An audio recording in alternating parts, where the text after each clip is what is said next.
Hey everybody, back again, this time to review Guardians of the Galaxy Volume 2. And yes, I know this is coming right after Volume 1's review, even though Volume 1 came out in 2014 and this came out in 2017. That's because, once again, I'm going through this in order of what happened in the canon, rather than chronologically in terms of what came out when, because canon is a lot more interesting. So yes, this is Guardians of the Galaxy Volume 2, and this is essentially the story of Star-Lord meeting his dad, who happens to be a Sentinel. And a Celestial, sorry, Jesus Christ, no, not a Sentinel, no, that's an X-Men thing. No, a Celestial, so basically he's a living planet.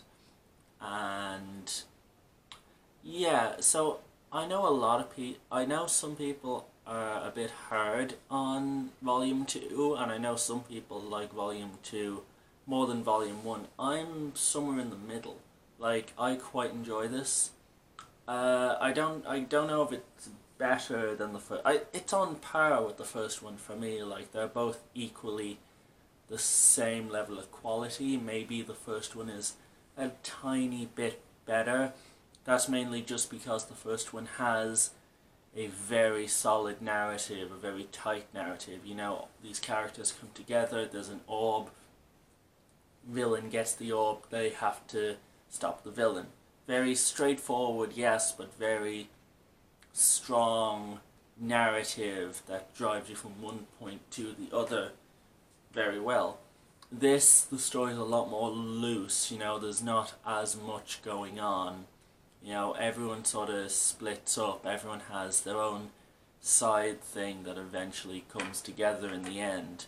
But there is a bit of, like, just stopping for a while in this movie, and then it goes off somewhere else. So in terms of narrative, this one's a bit looser. So, like, if you prefer the more tight narrative, then Volume 1 is better. But Volume 2 still has a lot of things that you did like in Volume 1, mainly the characters, the character dynamics, the chemistry, and the comedy. They're all still brilliant. Drax is even funnier this time round. You know, I think he is one of the stars of the film. Like, I still think it's incredible how funny Dave Bautista can be. Surprisingly, because he doesn't seem like the type of guy who would be funny if you're just looking at him from appearances. But he's actually hilarious.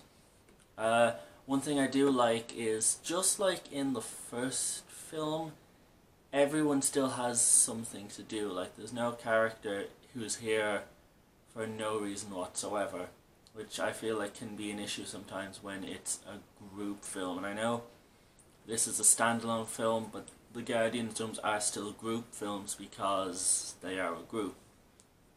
But, you know, Star-Lord has his own thing with Ego, his dad, and Gamora has her stuff with Nebula, which is great. I really like what they do with Nebula in this movie. I like how her character is developed more than she was in the first one. She comes into the Loki territory of a character's evil sibling who becomes the anti-hero sort. But, yeah, so that... I love the stuff with Yondu. That's Great. Michael Rooker is phenomenal in this movie. Every now and again I think, you know, maybe a joke or two doesn't land as well as it could, just because there's so many jokes preceding it. I think land a little bit better. So that and the narrative are the only two things that I really have an issue with. I think Ego's quite a good villain. Like, he's not the best Marvel villain, but, you know, he's a very solid villain. And this was at that point in Phase 3 when the villains started to get good. Yeah, obviously, soundtrack's great. Soundtrack's always great with the Guardian films. You know, it's funny. It's a lot of fun. The other issue is the stuff with the Sovereign felt quite unnecessary at times. Like, I know it was setting up probably the third film, you know, which for a while we didn't know if we were getting. But at times they're on screen and you're just like, why do they need to be here? There's enough going on. I don't think they were necessary to the overall plot. I think you could have them in the start of the movie, but I don't see the reason to constantly keep cutting back to them when there's a lot more interesting things going on. It did feel a bit like, you know, yes, you want to set this up for a sequel or a third film, but I think at times it feels like it's getting slightly in the way and slightly damaging the narrative a little bit. So the Sovereign, the narrative at times, and maybe one or two of the jokes not landing, that's my only real gripe with the film. Like I said, I see it on the same level as Guardians 1, so I'm going to give it 8 out of 10. Anyway, next film up is of course Age of Ultron. Anyway, I will see you guys then.